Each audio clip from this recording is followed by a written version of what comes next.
নবম শ্রেণীর আমার প্রিয় শিক্ষার্থীরা, আজকে তোমাদের সাথে আমি তোমাদের পাঠ্য বইয়ের ত্রিকোণমিতির সূত্রগুলো নিয়ে একটু পর্যালোচনা করব। সূত্রগুলো সঠিক প্রয়োগ কিভাবে হয় আমরা সেটা দেখানোর চেষ্টা করব ইনশাআল্লাহ। তোমরা আমার সাথে থাকো এবং আমাকে সাপোর্ট করো এবং আমার ভিডিওটা সুন্দর করে দেখো, তাহলে আমি বিশ্বাস করি তোমরা কিছু নতুন কিছু খুঁজে পাবে এবং তোমরা উপকৃত হবে। আমরা তাহলে ত্রিকোণমিতি নিয়ে আজকে আলোচনা শুরু করি। ত্রিকোণ শব্দের অর্থ তিন কোণ। ত্রিকোণ শব্দের অর্থ কি? তিন কোণ। ত্রিকোণ শব্দের অর্থ হলো তিন কোণ। মিতি শব্দের অর্থ পরিমাপ।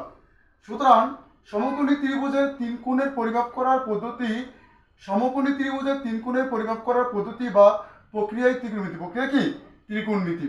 এখন যেহেতু সমকোণী ত্রিভুজের এখানে কথা বলা হয়েছে, অন্য কোনো ত্রিভুজের কথা বলা হয় নাই।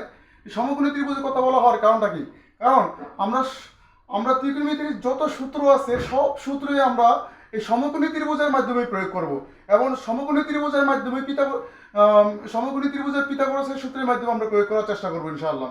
আর সমকোণী ত্রিভুজের সমকোণী ত্রিভুজ এবং সমকোণী ত্রিভুজের পিথাগোরাসের সূত্র ছাড়া ত্রিকোণমিতির সূত্রগুলো প্রয়োগ করা যায় না।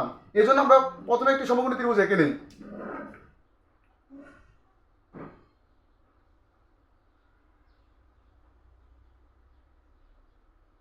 আমরা এ বি সি একটি সমকোণী ত্রিভুজ এঁকে নিলাম।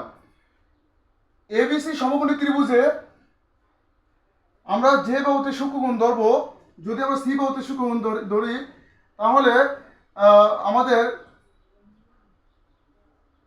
বিসি বাহুটা হলো সন্নিহিত বাহু। বিসি বাহুটা কি? সন্নিহিত বাহু।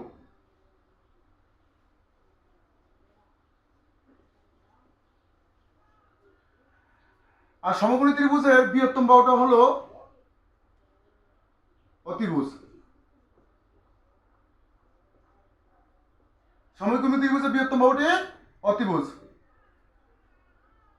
সন্নিহিত বাহুর বিপরীত বাহু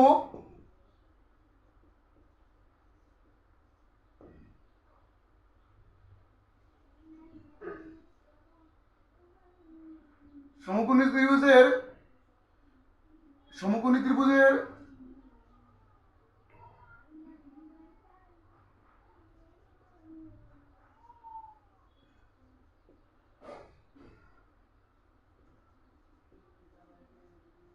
বৃহত্তম বাহু অতিভুজ, সন্নিহিত বাহু ভূমি এবং বিপরীত বাহু হবে লম্ব। তাহলে আমরা বুঝতে পারলাম যে ত্রিকোণমিতির সূত্র প্রয়োগ করার জন্য, ত্রিকোণমিতির সূত্র তৈরি করার জন্য আমাদের সমকোণী ত্রিভুজ ছাড়া কোনো উপায় নেই। অর্থাৎ সমকোণী ত্রিভুজ ছাড়া আমরা কোনো ত্রিকোণমিতির সূত্র প্রয়োগ করতে পারবো না। সমকোণী ত্রিভুজে পিথাগোরাসের সূত্রটি হলো, আমরা সমকোণী ত্রিভুজের পিথাগোরাসের সূত্রটি হলো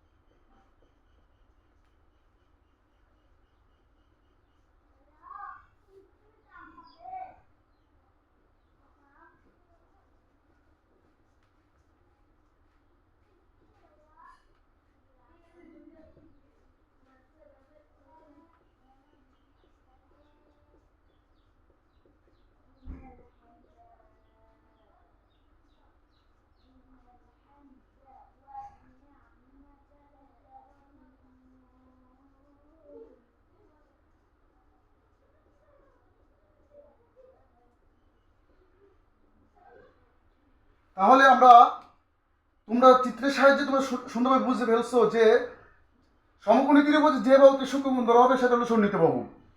সন্নিহিত বাহু আর বিপরীত বাহু, তারপরে আছে কি আমাদের বৃহত্তম বাহু। সন্নিহিত বাহুটা হবে সবসময় ভূমি, বিপরীত বাহুটা হবে লম্ব, আর বৃহত্তম বাহুটা হবে কি? অতিভুজ। আমাদের এটা মনে রাখতে হবে। সমকোণী ত্রিভুজের পিথাগোরাসের সূত্রটি হলো অতিভুজ স্কোয়ার ইকুয়াল লম্ব স্কোয়ার প্লাস ভূমি স্কোয়ার, লম্ব স্কোয়ার প্লাস ভূমি স্কোয়ার। এবং তোমরা আমাকে বলতে পারো যে অতিভুজ স্কোয়ার ইকুয়াল লম্ব স্কোয়ার প্লাস ভূমি স্কোয়ার হওয়ার কারণ কি? তাহলে আমরা সমকোণী ত্রিভুজ কাকে বলে পিথাগোরাসের সংজ্ঞা অনুযায়ী তা জানতে হবে। পিথাগোরাসের সংজ্ঞা অনুযায়ী সমকোণী ত্রিভুজ বলে যে ত্রিভুজের বৃহত্তম বাহুর বর্গক্ষেত্রের ক্ষেত্রফল। অর্থাৎ এই যে বৃহত্তম বাহু, আমি যদি এখানে একটি সমকোণী ত্রিভুজ এঁকে নেই,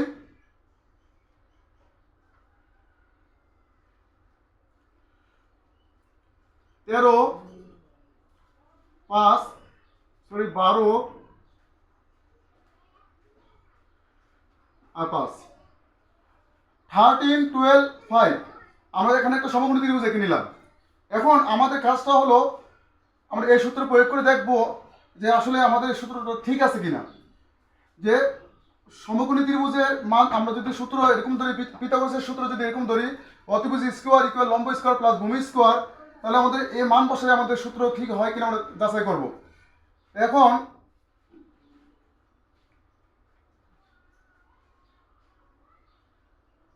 এরকে স্কোয়ার করলে আমাদের কত হয়?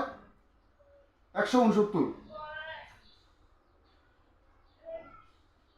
12 স্কোয়ার করলে 12 প্লাস 5 স্কোয়ার, 12কে স্কোয়ার করলে 144 হয়, প্লাস 5 হলো 25, অর্থাৎ 169। তাহলে আমরা খুব সহজে বুঝতে পারলাম যে সমকোণী ত্রিভুজের বৃহত্তম বাহুর বর্গক্ষেত্রের ক্ষেত্রফল অপর দুই বাহুর বর্গক্ষেত্রের ক্ষেত্রফলের সমষ্টির সমান।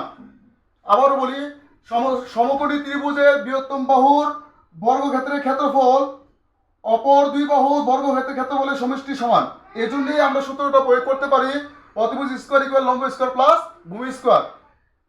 আবার যখন লম্ব বের করবো অতিভুজ স্কোয়ার মাইনাস ভূমি স্কোয়ার হবে। আবার যখন ভূমি বের করবো ভূমি স্কোয়ার হবে, তখন আমাদের সূত্র হবে অতিভুজ স্কোয়ার মাইনাস লম্ব স্কোয়ার। আশা করি তোমরা খুব সুন্দরভাবে বুঝতে পেরেছো। এখন সমকোণী ত্রিভুজের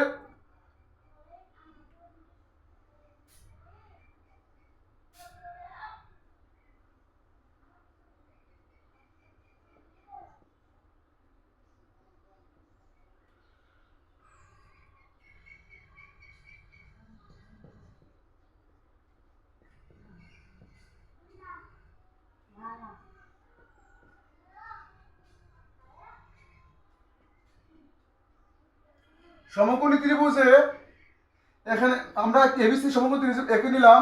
এঁকে নেওয়ার পরে আমাদের যেহেতু আমরা সি কোণটাকে আমরা উৎসকোণ ধরছি, তাহলে বিসি হবে ভূমি, এবি হবে কি লম্ব, এবং এসি যেহেতু বৃহত্তম আমাদের অতিভুজ হবে। এখন আমরা জানি ত্রিকোণমিতির অনুপাত কয়টি? 6টি। ত্রিকোণমিতির অনুপাত কয়টি? 6টি। ত্রিকোণমিতির অনুপাত 6টি। কি কি? টেন, কট, সাইন, কোসেক,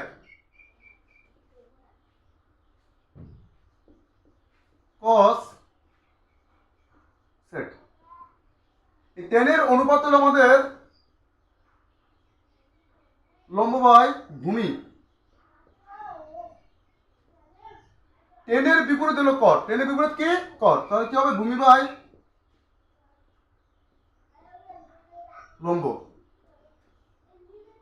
সাইনের অনুপাত হলো লম্ব বাই অতিভুজ, আর কোসেক হলো সাইনের বিপরীত। আমরা লিখতে পারি অতিভুজ বাই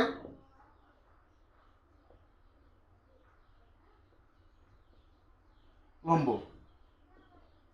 কসের অনুপাত হলো ভূমি বাই অতিভুজ,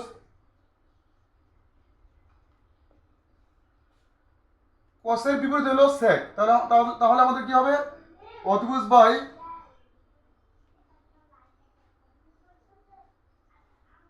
ভূমি। তাহলে আমরা বুঝতে পারলাম যে সমকোণী ত্রিভুজের পিথাগোরাসের সূত্র অনুযায়ী আমাদের ত্রিকোণমিতির অনুপাত কয়টি? 6টি। কয়টি? 6টি। এই 6টি অনুপাতের মধ্যে সবচেয়ে ইম্পর্টেন্ট হলো আমাদের যে কোনো 3টা অনুপাত যদি আমরা মুখস্থ রাখতে পারি, বাকি 3টা খুব সহজে আমরা পারবো। কোন 3টা মুখস্থ রাখলে কোন 3টা পারবো আমরা? যেমন টেন, সাইন আর কস। তুমি যদি টেন, সাইন, কস যদি মুখস্থ রাখতে পারো, বাকি 3টা এইভাবে তুমি পারবে। তো টেনের অনুপাত কি? আমাদের লম্ব বাই ভূমি। কটের অনুপাত হলো ভূমি বাই লম্ব। সাইনের অনুপাত হলো লম্ব বাই অতিভুজ। কোসেকের অনুপাত অতিভুজ বাই লম্ব। কোসের অনুপাত হলো ভূমি বাই অতিভুজ, সেকেন্ড অনুপাত হলো কি অতিভুজ বাই ভূমি।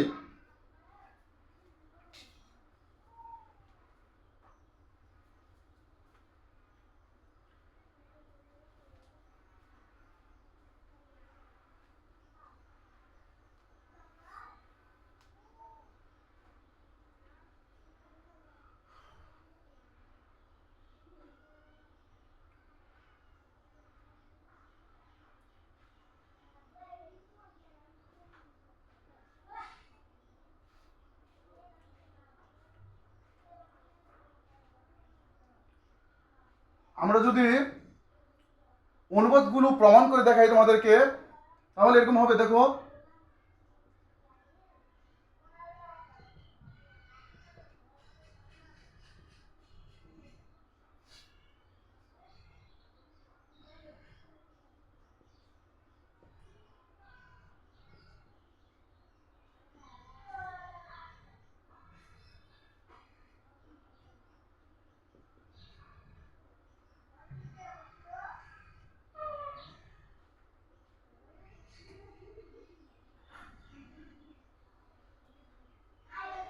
আশা করি তোমরা খুব সহজে বুঝতে পেরেছো। আমরা ত্রিকোণমিতি নিয়ে আরেকটি ভিডিও করবো ইনশাআল্লাহ। আমার স্টোরেজ সংখ্যা কমার, মেমোরি স্টোরেজ সংখ্যা কমার কারণে আমি ভিডিওটা দীর্ঘায়িত করতে পারলাম না। আবার আরেকটি ভিডিওর মাধ্যমে তোমাদেরকে ত্রিকোণমিতির যে সূত্রগুলো আছে এগুলো প্রমাণ করার চেষ্টা করবো ইনশাআল্লাহ। আমি প্রমাণটা দেখাবো।